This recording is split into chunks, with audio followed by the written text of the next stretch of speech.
का दुल्हन? रउआ पता बा आरती बाबू ने अपने ससुराल से झगड़ा करके आइल बाड़ी। साथ हाँ झगड़ा करके आइल बिया?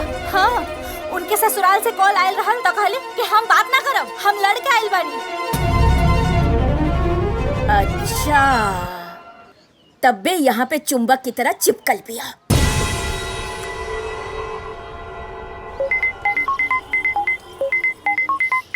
अरे माई के कॉल। हेलो, प्रणाम माई। खुश रहा बिटिया, बहुत दिन से तुम्हार हाल चाल नहीं खे मिलत।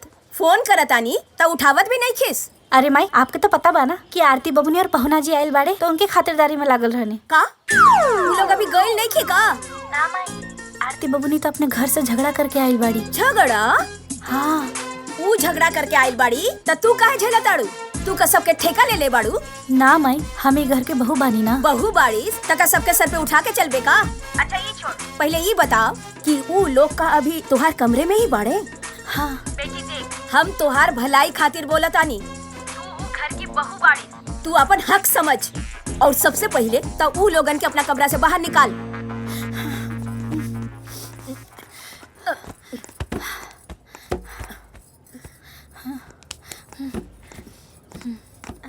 अरे का करतानी सब पसारा सब? अरे बबुनी, साफ सफाई करतानी। बाकी दिवाली में तो अभी बहुत टाइम बा, ता अभी से काहे? रउआ खातिर। बबुनी, आपन और पाहुन के सब सामान और बैग यहाँ शिफ्ट कर देना। बाकी हम स्टोर रूम में थोड़ी ना रह। काहे? अरे कुछ दिन के रह के बात होला तो आदमी कहीं रह जाला। हाँ, अब बाकी अनगिनत दिन के बात होला तो आदमी के कोना कमरा चाहिए कि ना चाहिए? हाँ एकदम सही कहा तनी। अरे तो हार भी तो यहाँ रूम होके चाहिए ना। अरे मैडम जी, छोड़ा भाभी के रूम, तू अपना रूम में चला। Welcome to your new room. अब अब अब अब अरे हाय देखा, अरे यार, हाई बेड के भार वहन क्षमता तो और ज्यादा लगता। अच्छा सोना, एसी नहीं खे तो का भाई, पंखा बाना।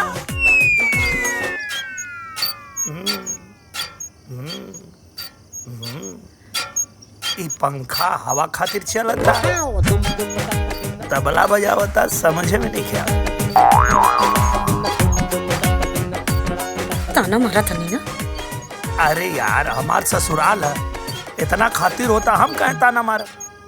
राव तिरछी बोली ना, हमके सब समझ में आवता। अच्छा सुना ना, ई तोहार पंखवा इतना काबिल बा, कोनो म्यूजिक डायरेक्टर के बेच देवे के रहित ना, तो एक पंखा में 2 एसी आ जाई। हटी।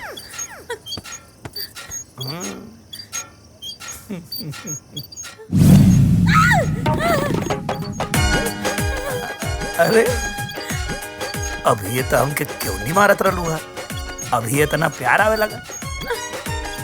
वहाँ दीवार पर चिपकली बा। ए छिपकली महारानी, जा यहाँ से, का डरवा उतारू हमार सोना के। अरे तोहार नसीब बा, यहाँ स्टोर रूम में हमार सोना के दर्शन कर लेलू, नहीं तो हमार जान अपना मायके के रानी है रानी, स्टोर रूम में ही पैर भी ना रखी। समझ लू, जा तू सुता सोना, सुता। खूब सुना बता नहीं।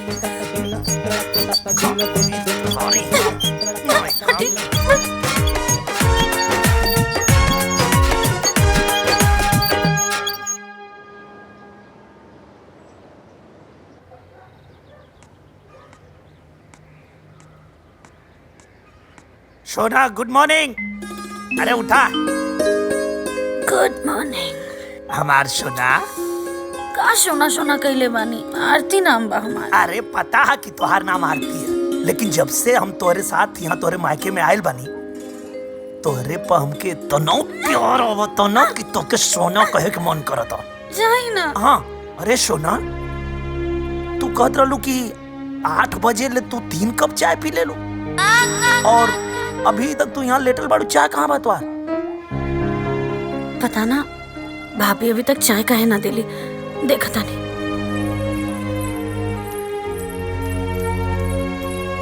भाभी। अरे उठ गई लू? इतना देर हो गई, अभी ले चाय ना देने। कल आप दोनों के बड़ी अच्छी नींद आयल रहे रात के, तो सोचने की सूते दी काहे जगह। कमरा में छिपकली आ गई रहे। अच्छा ये सब छोड़ी, हमरा के चाय दी था। हाँ, हाथ खाली होके दी, बना देता नहीं। ना भाभी, सवेरे के चाय में अगर तनिको सा देर होला ना तो हमार सर भारी हो जाला। यही से वो सब छोड़ी, पहले हमरा के चाय दी। हमके अभी ये चाय चाहिए। अरे तो ते ही बना ले ना, तू ये कब तो बनावे के बा, फट से बन जाई। आए? सोना अब मायके में चाय बनाई है? काहे काहे ना बनाई है? हैं? अरे ओकर का 4 गो हाथ है का? अरे एक दिन के बाद थोड़ी ना है, रोज रोज के बात है। अरे कम से कम काम काज करी हन तो गोड़ हाथ ठीक रही, न तो देह जवन है भारी हो जाई। अरे यहाँ भी आदमी बाड़न। यो सही कहता नहीं। जा बेटा तू ही बना ले जा, तू ये कब तो बनावे के बा, फट से बन जाई। आ तू पिला, पाहुनों के पिया दा। हाँ सोना तू चिंता मत कर, एक काम करा, तू जा सोफा पे बैठा, हम वहीं चाय बना के लेके। अरे नहीं बाबू, अरे आप बैठिए। अरे जा जा बेटा, जा बना दा।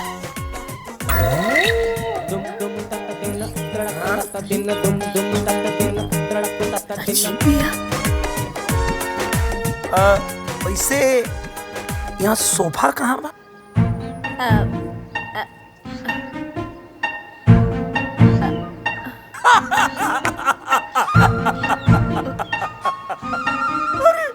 मजाक करता नहीं। वैसे हम चाय बढ़िया बनावे नहीं।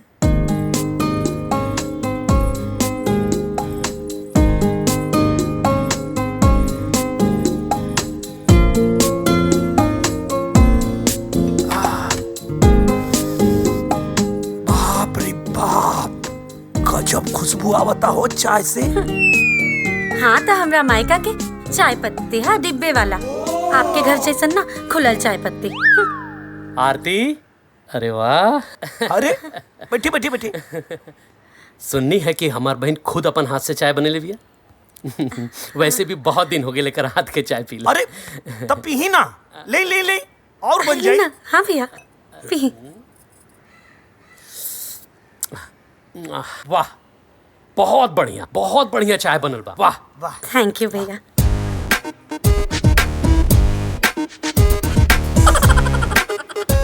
आप चाय पिए, हम अपना खातिर दूसर बना के ले आता नहीं। ए, रुका। अरे एक कप बा ना, तो एकरे में दोनों जन पी लेवे के। वैसे भी मैडम, पति की झूठ पियला से प्यार बढ़ेला। पिया। अब एक कप चाय खातिर कहाँ ईर घाट से मीर घाट दौड़बू तू?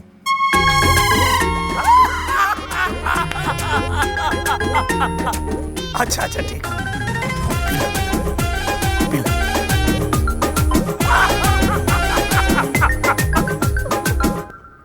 अरे हम तो तोहरा के पहले से समझावत बानी, बाकी तोहरा समझ में ना आइल। इतना बड़का परिवार तो पहले से रहल, और ऊपर से 2 जन के काम और बढ़ गई। अरे माई, हम के करे के पड़ी ना, हमरा अलावा के करी। हाँ तो बन जाई अच्छी बहू। तू तो वैसे ही बहुत दिलदार बाड़ू। उनकर कपड़ा धोवा, उनका के चाय बना के खियावा, मलपुआ बना के खियावा। अरे हम तो कहतानी कि तू जब ऊ जने सूते जाई तो गुड़वा भी दबा दिया, बन जाओ ओकर नौकरानी। ठीक बा माई, अब तू ही बतावा हम का करी। तू कुछ मत कर, सीधे हमरे पास आ जा। ठीक बा माई, हम उनकरा से माई के जाए खातिर बात करब। तू मई के काहे जीबू राधा? काहे जाइबू मतलब? हम माई के ना जा सकेनी, हम अकेले सब काम कर करके थक गइल बानी, बस हमरा के आराम चाहिए। ठीक बा, तू मई के जा। अरे भाभी, माई के जाता नहीं? हाँ। बाकी जबले हमें जबानी, कम से कम तबले तो रुक जाती। बबनी रउआ जाए के दिन फिक्स नहीं खे, हमरा माई के गइला ढेर दिन हो गइल बा, जाए दी हमरा के। देखिए वो सब हम नहीं खिजाना, कम से कम जबले हम बने तबले रुक जाए ना प्लीज। भाभी से बड़ा मोह लगा था, तो तोहरा के डर है ना कि भाभी के जाए के बाद तोहरा के घर के कुल काम करे के पड़ी। उड़ी बाबा, लेकिन बात के समझ, तोहार तो जाए के कोनो ठिकाना नहीं है, लेकिन ई तो हफ्ता भर में आ जाई ना। रहे दे दीदी, बस करी रहुआ। अरे जैसे ये घर के पतो बाड़ी वैसे ही तोहू ये घर के बेटी बाड़ू ना, तोहरो कुछ फर्ज बनेला ना बेटा। एकदम सही कहा तानी। अरे तू लोग चिंता मत करा, ये हमार घर इतना बढ़िया संभाल ले ली, तो अपन घर ना संभाल लिए। चलो चलो तू लोग चलो, आवा आवा चलो, आवा चलो चलो आवा आवा बहू आवा।